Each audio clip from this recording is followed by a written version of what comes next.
ডায়াসকোরিয়া, পাকস্থলীর বাঁকানো যন্ত্রণা। পাকস্থলীর মুচুরে যাওয়া ব্যথায় পীড়িত এক কৃষকের অভিজ্ঞতা। মগরাহাটের বাঁশ মোড়ের সকালের বাজার তখন জমে উঠেছে। সবজি আর মাছের গন্ধে ভরে আছে চারপাশ।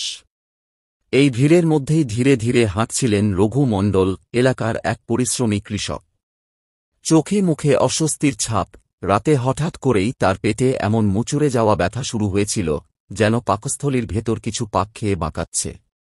ব্যথাটা ঢেউয়ের মতো উঠানামা করছিল, কখনো ডান দিকে, কখনো বাম দিকে ছড়িয়ে পড়ছিল।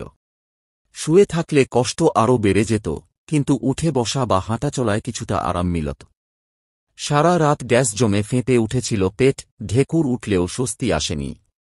রঘুর স্ত্রী সকালে বললেন, এভাবে তো চলবে না, চল বাঁশ মোড়ের হোমিওপ্যাথি ক্লিনিকে যাই। ক্লিনিকের ভেতর ঢুকে রঘু চেয়ারে বসলেন, কপালে হাত রেখে ব্যথা সামলানোর চেষ্টা করছিলেন। ডাক্তার ধৈর্য নিয়ে সব কথা শুনলেন। ব্যথা কি বাঁকানোর মতো? দাঁড়িয়ে বা পা ছড়িয়ে বসলে কি আরাম হয়? রঘু মাথা নেড়ে বললেন, হ্যাঁ বাবু, ঠিক যেন ভেতরে কেউ পাক ঘুরিয়ে দিচ্ছে।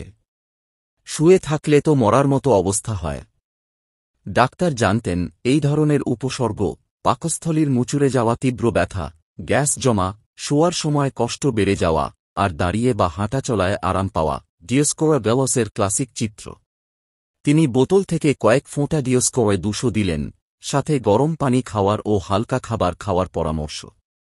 প্রথম ডোজ খাওয়ার আধ ঘণ্টার মধ্যেই রঘু অনুভব করলেন ব্যথার তীব্রতা কমে এসেছে।